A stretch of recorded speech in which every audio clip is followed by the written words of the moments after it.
This video is for training purposes only. It is prohibited from being copied, distributed, or shared. The concepts, statistics, and ideas do not necessarily represent those of World Financial Group and Transamerica Financial Advisors. Hey guys, I'm excited to be here with you today and share with you quite possibly the best concept and best idea I've ever come across in World Financial Group. This is the way that I have totally built my business. This is what we call the close. This is your goodies. This is stuff you don't give out to anybody until the very end. The last meeting that you have with somebody. This is going to set you apart from every other financial advisor and every other insurance salesman out there on the market. And that is tax now, tax later, and tax never. Most clients are not going to know the difference between those three things, and it's your job to educate them and give them these tools. So for two reasons. Number one, you need to have them know what you're doing for the recommendation that you're going to be following on with.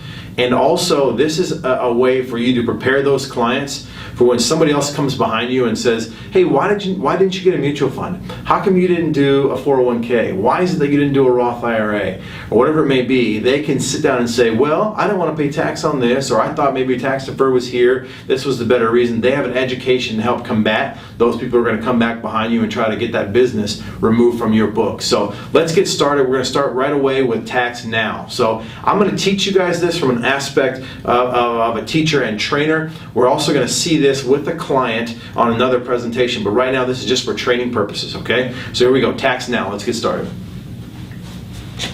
So what I try to do is basically write on the board tax now. And what I mean by that is these are dollars and investments that are taxed as they are earned. And what I mean is very simple. I tell the client, Mr. and Mrs. Client, you know the things that are taxed as they're earned. You have some of these things already potentially in your life, like a savings account. Right now, currently a savings account, if we're lucky, is earning 0.5% interest. I mean, that is absolutely if we're lucky. Most banks are not even paying 0.1% interest. But let's go ahead and assume for a minute that they are. Now, earlier we showed you the Rule of 72 as a concept. Now, you should have already showed this to your client. If you didn't, however, this is the place where you say, Mr. and Mrs. Smith, do you remember the Rule of 72 that I shared with you? If they say yes, then you go ahead and write the Rule of 72 right down here on the bottom real quick. And you say, here's the Rule of 72, and you go ahead and run it down. And so you should have all the way from 0 to age 60, right? And then you should have 0 to age 60, and the Rule of 72 should be here the whole way, okay? So I'm not going to take your time. You need to learn it and go over it in those other concepts. So let's assume for a minute they say, yes, I remember the Rule of 72. So you say, great. Let me just give you a little bit of a refresher. If they say, I don't know the Rule of 72, you didn't show that to me, then you got to show them the Rule of 72 right here, okay? Now, there's an important reason for you to do that, and I will tie that back in here in a second. But okay, so now here we are. They say, yes, we know the Rule of 72. And I say, Mr. and Mrs. Smith, here's why that's so important. Because you know now at 0.5%, we know that our money will double every 144 years. That's not a place where we want to build wealth, where we want to generate future income and future wealth for our generations to come. It's just not going to happen, okay? So most people say, you know what, we need to move into possibly CDs. Well, right now, if you're lucky, you're getting paid 1% on a CD, and again, that's if you're lucky. So the problem that we run into is these are taxed now vehicles. What's that mean? Okay, every time I earn 1%, the government sends me, our bank sends me 1099 in the mail. I have to pay interest on the 1% that I've earned. Not only did I have to pay interest, I forgot about inflation. Inflation is so important. Right now, running 3 to 4% on average. So let's assume a lower 3%. If I'm earning 1%, I'm paying taxes on it, and I'm losing 3% of inflation, I'm actually going backwards on my money. So this is not a place for you to build wealth either. So most people say, you know what, we'll go and we'll maybe buy some bonds. Again, right now, if you're lucky, 2 to 3% in bonds, again, barely beating inflation. And you know, right now, government bonds are obviously fairly secure. Corporate bonds may or may not be secure. There are many types of bonds, but I always kind of joke with the client and say, you know, I remember my grandmother bought a savings bond for me when I was born. I'm now 37 years old, and that $50 savings bond is worth $57. So it's not going to make you wealthy, okay? So Other aspects, let's talk about individual stock. This is a place where you could get very lucky. You could choose a stock like Walmart and it could go through the roof. If you got Walmart at inception, when it first started, man, Walmart through the roof, you're totally financially independent. Or you could get a stock, perhaps maybe the largest energy company in the free world, and you got the stock at a very low buying price, and you said, you know what, I'm so excited I got this stock. It's a little company that turned into a huge company in Houston, Texas, and I love it. It's so exciting. And you went to bed as a millionaire. You wake up the next morning and you realize Enron is all over the news, and Enron has just collapsed. And because one person, a CEO, embezzled money, did some unethical, dishonest things, and now that stock that you put all of your eggs in one basket, that stock is now totally tanked and you are totally destitute. So I'm not a big proponent or believer in building wealth through individual stock. Now you can certainly do that. And that's what you want to do, Mr. and Mrs. Smith. I'm not going to be the person to help you do that with. Do I personally own stock? Of course, I own a few stocks here and there, but it's not money that I'm willing to lose. If I was to have a downturn in there, I'm not going to have a panic attack because the majority of my portfolio is not inside of an individual stock. Okay, so let's talk about where most people are going to go to a mutual fund. Now, are you familiar with a mutual fund, Mr. and Mrs. Smith? The chances they're going to be familiar with it are pretty slim. And so you tell them, okay, this is how a mutual fund works. At its most basic, a mutual fund is a group of individual stocks, or perhaps a group of individual investments. Perhaps let's take, for example, maybe like grades in school. When you were in school, if you took a test and you failed it, but you had 9 other tests that semester, and you passed all 9 of those tests, if they were weighted equally, then you passed the class. That's the same premise and principle behind a mutual fund. You have perhaps 1,000 different stocks, or 1 or 2 stocks tank, the other 998 do okay. So you have basically, in effect, spread your risk out over a course of a large portion of individual stocks and or different types of commodities or companies. Okay, so that's the premise behind a mutual fund at its most basic. Now here's the issue with mutual funds. So what I'm going to do is I use the Benjamin Franklin clause and I say, let's talk about the positives and the negatives. So the positives of a mutual fund are quite simple. It is diversified. So you've got those 1,000 perhaps stocks, so you've got some diversification. Another big positive is it's liquid. You can get to a mutual fund. If you say, you know what, I need access to my cash and I need access now, if it's a Wednesday and you call up and say you want $1,000 out of a mutual fund account, by the end of the day they can calculate the moving averages, the market will close, and by Tuesday or Thursday they will have that money wired into your account if you so choose. So it is extremely liquid, and that's a very big positive of a mutual fund. However, there are some negatives associated with a mutual fund. The first negative, and perhaps the biggest, is taxes. Uncle Sam will be the biggest problem to you becoming wealthy throughout your entire life. It won't be how much money you save, it won't be how long you have to save, and it certainly won't be how much money that you make. It will be how much money Uncle Sam takes from you, and so you have to know the rules of this game. So here's the deal. In taxes, the first time you earn your dollar bill, so you have a dollar bill and you earn money, you are taxed on the earnings. So if you have a job and they pull taxes from your account, they give you what's left over in your paycheck. Now, it's not the other way around. You don't have a job and they say, you know what, Mr. and Mrs. Smith, you did such a good job this week. We're going to give you all of your money, and then I want you to take what's left over after you spent it, and then I want you to go down and to the courthouse and pay taxes on it. It doesn't work that way. So the first time you earn your dollar bill, your $1 bill, you must pay taxes on that dollar. Now, you take what's left over. Let's assume for a minute you have 70 cents out of that dollar left over. So you take what's left over and you say, you know what, I'm going to buy some mutual funds. And mutual funds grow and build, and they have dividends.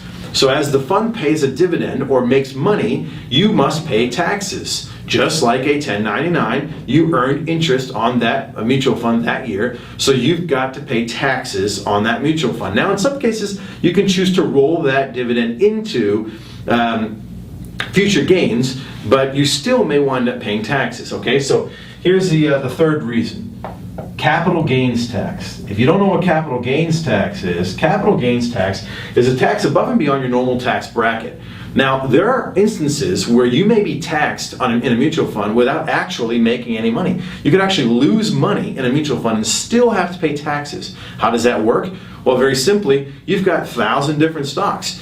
If you made a large amount of money in one of those stocks, but overall you lost money, there's still a gain in that stock, and you must pay taxes on that if it doesn't equal out. And so you are potentially taxed 3 separate times inside of one mutual fund. So this is not a short-term, excuse me, this is not a long-term vehicle for you to invest and save and build wealth. This is a short-term parking of your vehicle if you need liquid assets with a little bit of diversity.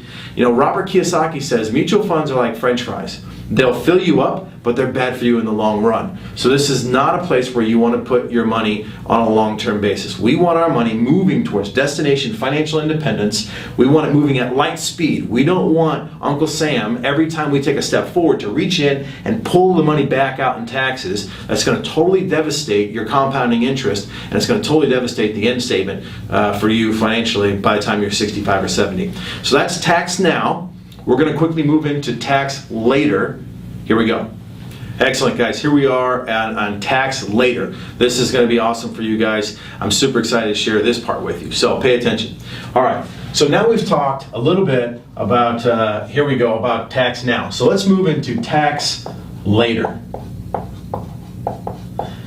You know, most people know these types of things. These are things like a 401k, like a 403b, a traditional IRA,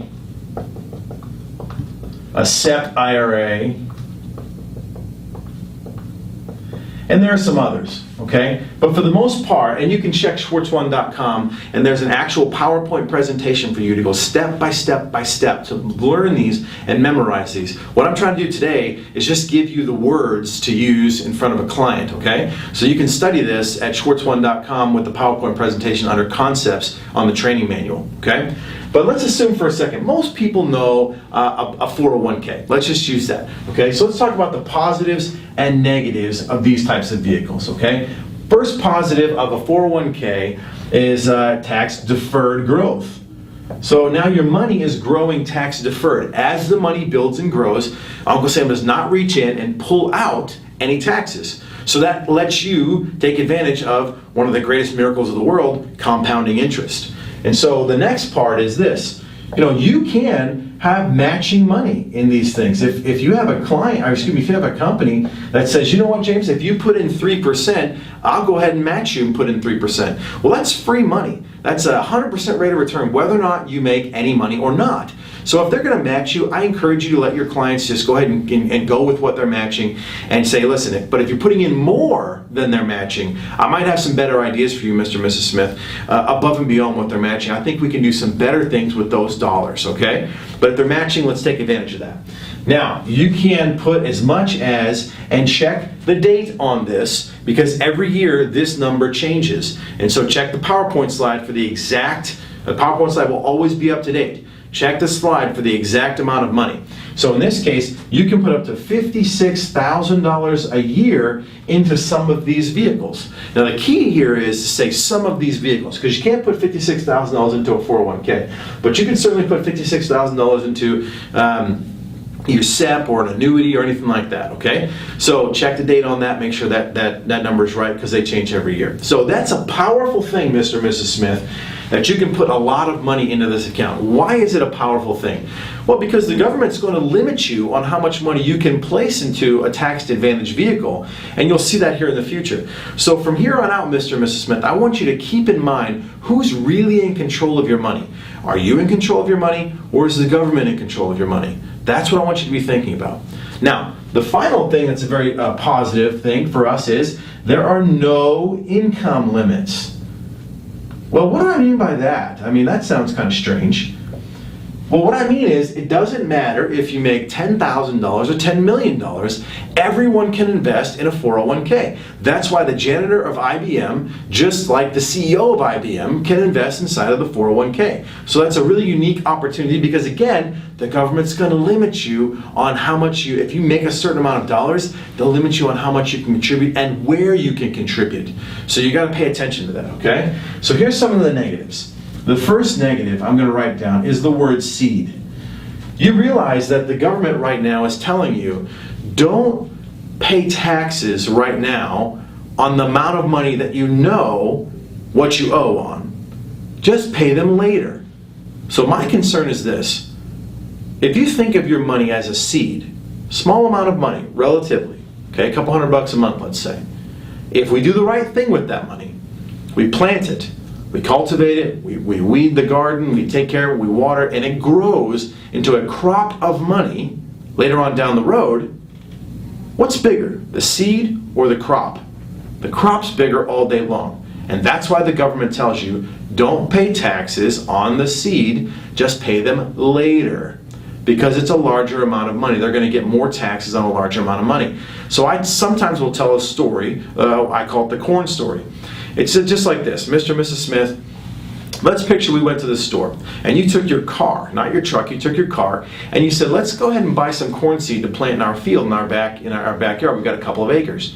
So you went and you filled up your trunk full of car seed, and the salesperson says, today's your lucky day, Mr. and Mrs. Smith. There are no taxes on this corn seed. And you say, hooray, I'm so excited I don't have to pay taxes. You saved me $52 in taxes. It's unbelievable. Thank you so much. Then you take that corn seed, you go back home, and you plant that corn seed. Now, each ear of corn that comes up out of the ground, each stalk is going to have 3, 4, 5, maybe 6 ears of corn on each one of those stalks. By harvest time, you cannot harvest all of that corn in your trunk of your car. You're going to need 18 wheelers to come and put in. And so here's the deal. Harvest day is here. You're super excited, Mr. and Mrs. Smith, and you say, I'm so fired up. Look at the crop, bumper crop, best crop that we've ever had. And then you see that gentleman who sold you the corn seed coming down the street, and you say, hey, I remembered you. You sold me the corn seed. He says, yeah, I was coming by to talk to you about that very thing. Since I gave you a break on the corn seed, I'm actually going to have to charge you on every ear of corn that comes out of your crop. Wouldn't that infuriate you? Well, guys, that's exactly what the U.S. government's doing to us right now. So pay attention. Always pay tax on the seed, which is the smaller amount. Here's the other issue. Do you think taxes are going to go up in the future or down in the future? Up all day long. That's what your client's going to tell you. If your client says to you, no, I think they're going to go down, then you go to your closing manual and you pull out the taxes over the last 7 to 8 years and you show him or her how taxes have increased steadily every year for the last 6 to 7, 8 years, okay? So they can't really argue with that. Another little bit of information that you need to have is the highest tax bracket in 1981 was 70%, 7-0. So in 1981, the highest tax bracket was 70%. Highest tax bracket today is 39. So we've already been in a place where 70% of the dollars that you make can go to government. So don't assume that it can't happen again. So will taxes go up in the future or go down? Well, they'll go up. Well, why would you forego a small amount of money, paying taxes on a small amount of money right now, and by the way, you know exactly what your tax bracket is, just to pass on those duties later on to say, you know what, I'll go ahead and pay taxes later on a larger amount of money at a bracket I really don't know what it is. Maybe it is 70% again. I don't know. But that's not something I want to do. I'm not in control of my money at that point, right? So here's another thing. 59 and a half is the age at which you are eligible to take money out of these accounts. Now, that's a twofold problem in my opinion. First part of that problem is, what if I need to access my money early in case there's an emergency? Well, I can't without having to get some severe penalties, which we're going to talk about here in a minute. But what if there's an opportunity? Can I access my money for an opportunity? No, you can't. The money is locked up. The government does that on purpose. We as a society have proven that we are bad savers.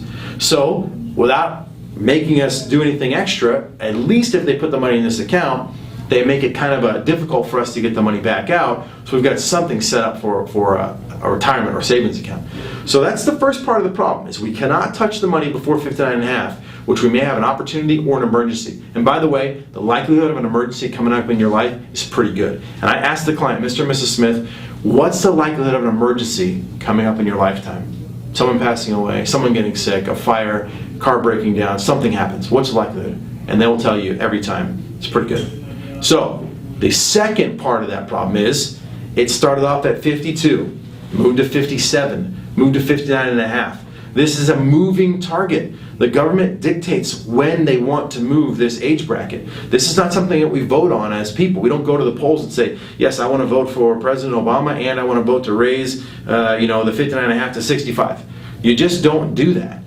They change it whenever they like. So again, you're not in control of these dollars.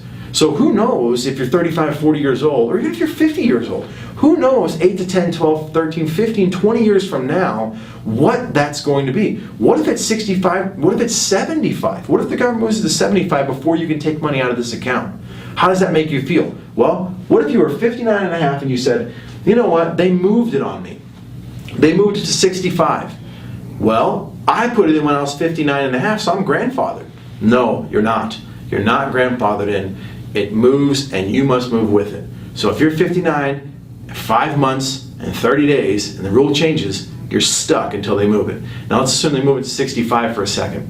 You have two choices. You either work another 5.5 years, or you say, to heck with that, I'm getting my money, I don't care what you say, I want my money. If that's the case, you are going to pay penalties. Well, what kind of penalties? 10% on top of your tax bracket.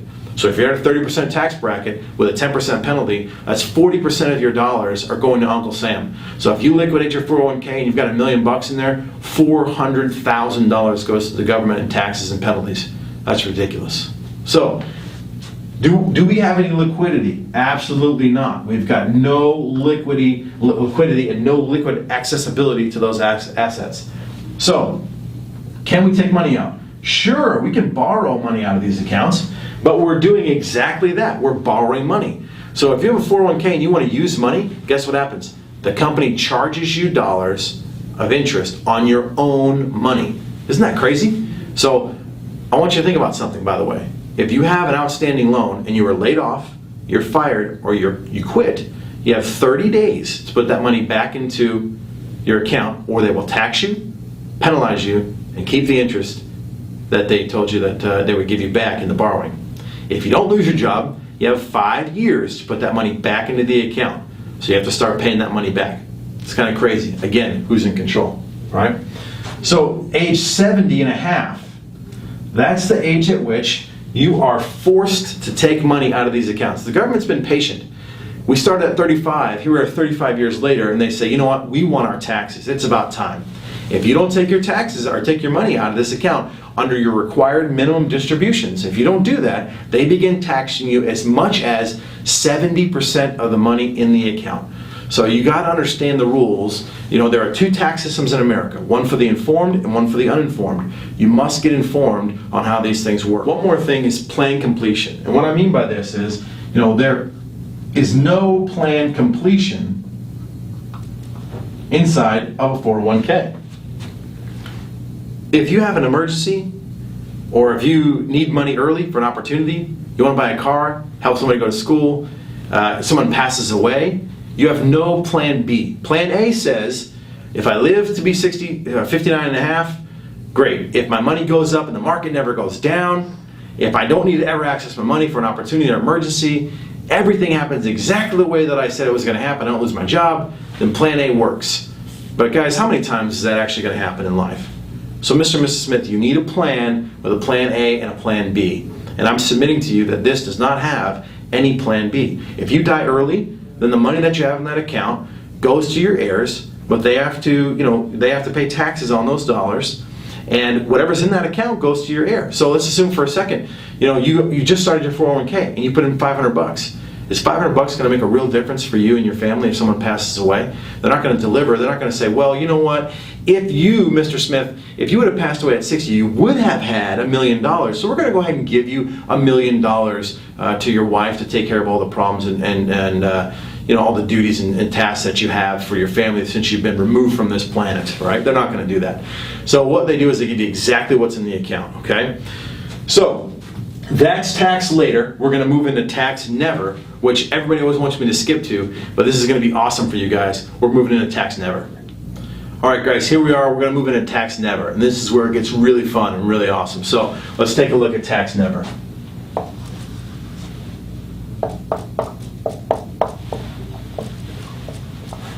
All right, tax never.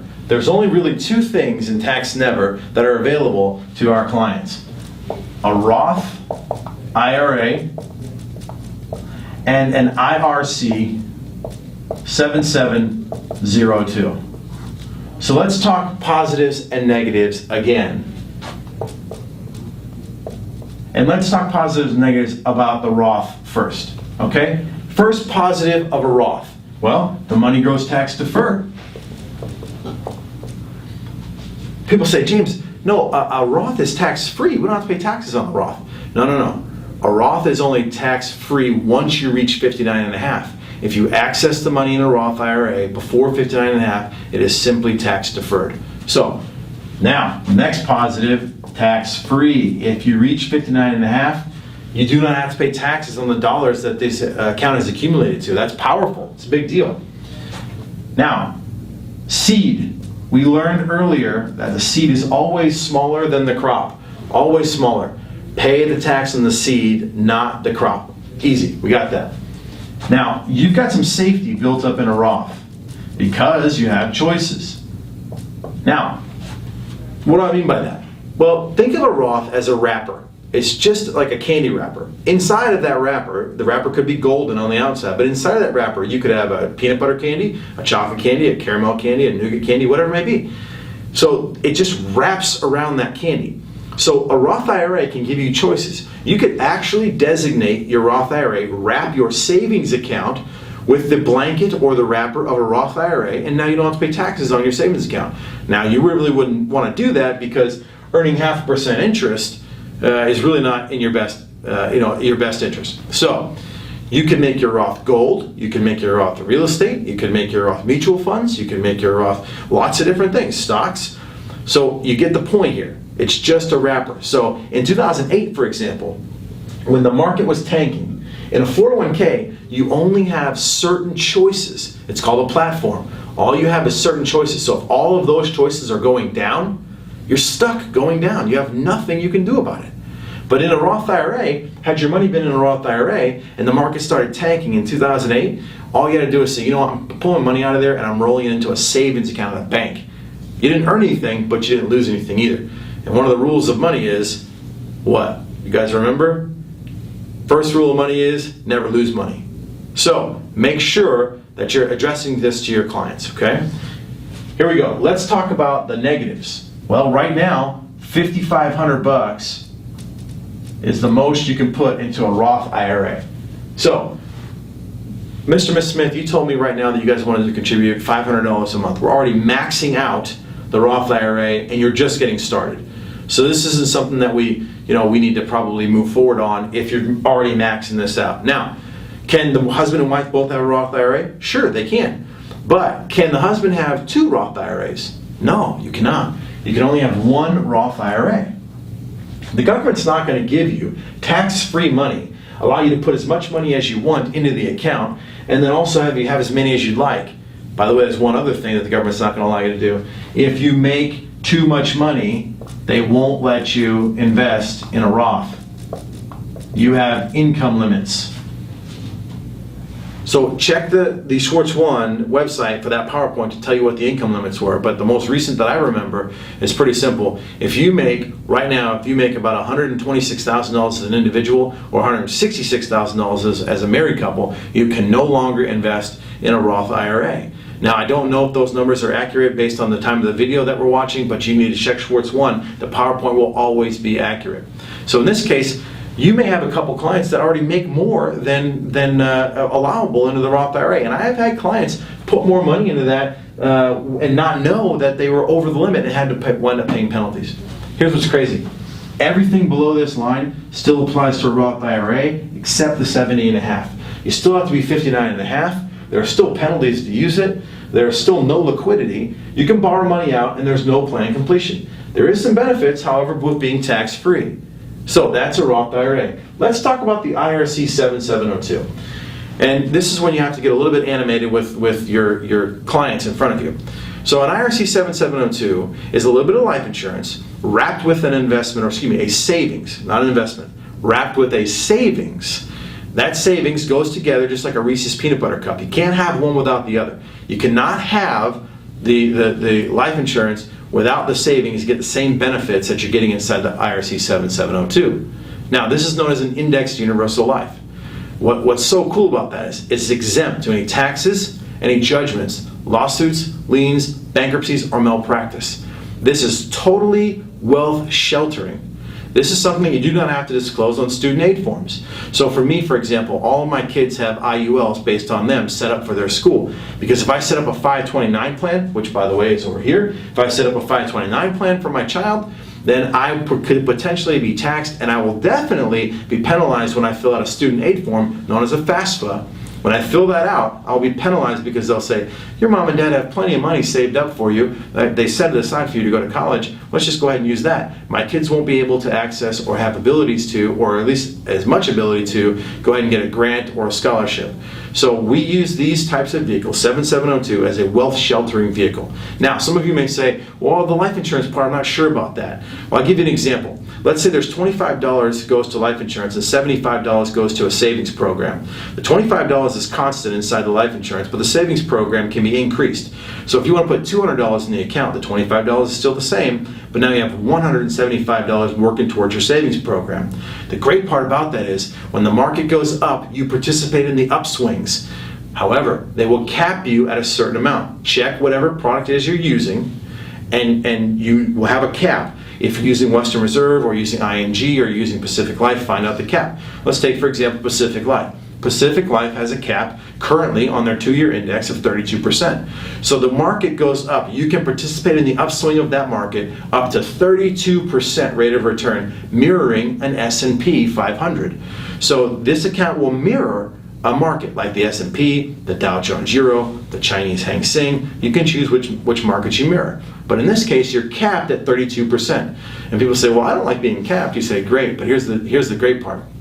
When the market goes down, you don't lose any dollars. When the market goes down, you're at a guarantee of 0 or 1%, depending on what company that you choose to use. So you can always get on base. If you're playing baseball, you will never strike out, you'll never fly out, you never ground out, you'll never get out, period. You'll hit a single, double, or triple. You won't hit a home run, but you'll always get on base. That's so important, guys. If you subtracted the down years of the market and just replaced them with a guaranteed 0, it'd be like if you had grades in school and you failed 10 tests, but the person said, you know what, I'm just going to replace you with a minimum passing score of 70.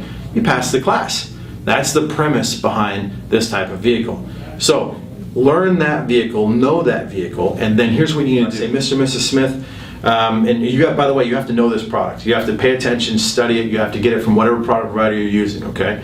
But now is where I'm going into it, and I'm really going into kind of the selling mode, and I'm doing what I need to do to get them ready to move forward and purchase this 7702.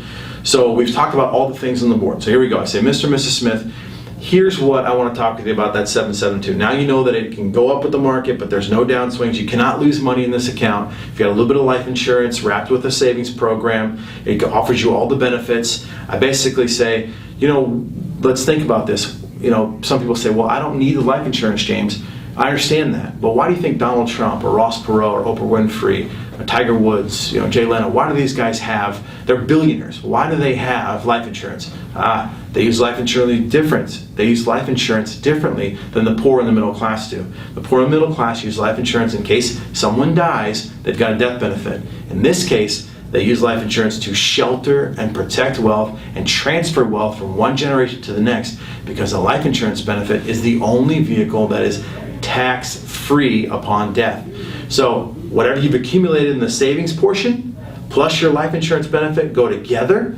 And so if you died and there was $1 million in that account with cash and life insurance, $500,000 death benefit and $500,000 of cash, they go together, your family gets $1 million totally tax-free. That doesn't happen in a 401k or a Roth IRA or mutual funds or stock. That only happens in a 7702. So here's the cool thing. Mr. and Mrs. Smith, there are no $5,000 limits. As a matter of fact, and pay attention to whatever vehicle you build for them, because they will tell you, the 7Pay will tell you how much, or the guideline single premium will tell you, or annual premium, excuse me, will tell you how much you're allowed to put in this account. So in this case, I'm going to say, Mr. and Mrs. Smith, you're able to put in $14,000 a year. If you ever got to $14,000 a year and you wanted another one, well, you can have more than one. As a matter of fact, I personally, and this is where you have to have your own testimony, I personally have 6 of these things. James Schwartz, owns 6 of these, okay? So, income limits. There are no income limits. It doesn't matter what you make. I can make 10 million or 10,000. Everyone can have this vehicle. The money grows tax deferred. We pull the money out tax free. We pay on the seed, which we know is smaller than the crop, and it is safe because we got a guarantee of 1% or 0% rate of return. There is no 59.5. We do not have to wait. If you want to access money within the next couple of years, and you say, I have an emergency, it's been 4 years, I need access to this cash, you can access your money. And you'll show them on the ledger, on the computer, exactly how much money they have access to and exactly at what time they have access to that money. But in this case, they can access this money. There are never any penalties. I'll repeat to you, never any penalties. There are no penalties associated with taking the money out early from the U.S. government. There's no penalties associated with the U.S. government, okay? No liquidity. Well, guess what? We have total liquidity. We can take money in and out of this account as much as we choose. We can use the money for whatever we'd like. The money grows tax-free, and it's a phenomenal vehicle. So it's actually kind of dangerous, because if you're not a proven saver and you're not disciplined, you could save up money here and then literally take it right out and spend it on things like big screens and wheels and stuff for your car. Okay, so it's kind of dangerous if you're not a big saver. Okay, but in this case, borrowing. The way borrowing works is pretty simple. I'm going to give you the example of Pacific Life. Pacific Life charges a 0.25% borrowing rate. 0.25, less than 0.5%. So if you borrow money out, they're going to charge you a 0.25% interest rate. That's only in the first 7 years.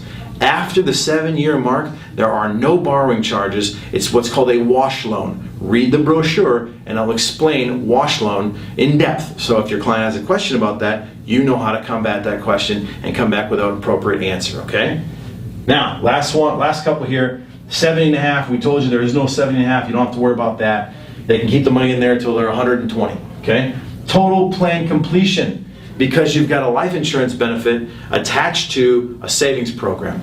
So in my opinion, this is the best product on the market. Now listen, and this is a true statement, what I'm about to tell you. I tell my clients, Mr. and Mrs. Smith, everything I've written on this board, I can help you with. I'm fully licensed to do that. If you're not fully licensed, you say, everything on this board, World Financial Group and Transamerica can help you with these things. I just believe that the best thing for you right now is this. And this is what I would like to show you on the computer and go over it a little bit more in depth with some real numbers, as a matter of fact, with your numbers. Is there any questions on what I've drawn out on this board, Mr. and Mrs. Smith? And just about 99% of the time, the answer that you're going to get, guys, is you're going to get, no, you've done a pretty good job of explaining exactly what it is that is out there and available to us. This is tax now, tax later, tax never. This is so crucial. If you're doing anything but this during your close, when you're meeting with a client to propose an IUL to them, you are doing it incorrectly. Don't listen to anybody else. I learned this from a multi-million-dollar producer. I put it in practice. I've been paid over $1 million here in WFG, and you should listen to what I'm telling you here. Tax now, tax later, tax never. Use it, know it, own it. Make it yours. Guys, I'm proud of you. Get out there and get it done. Take care.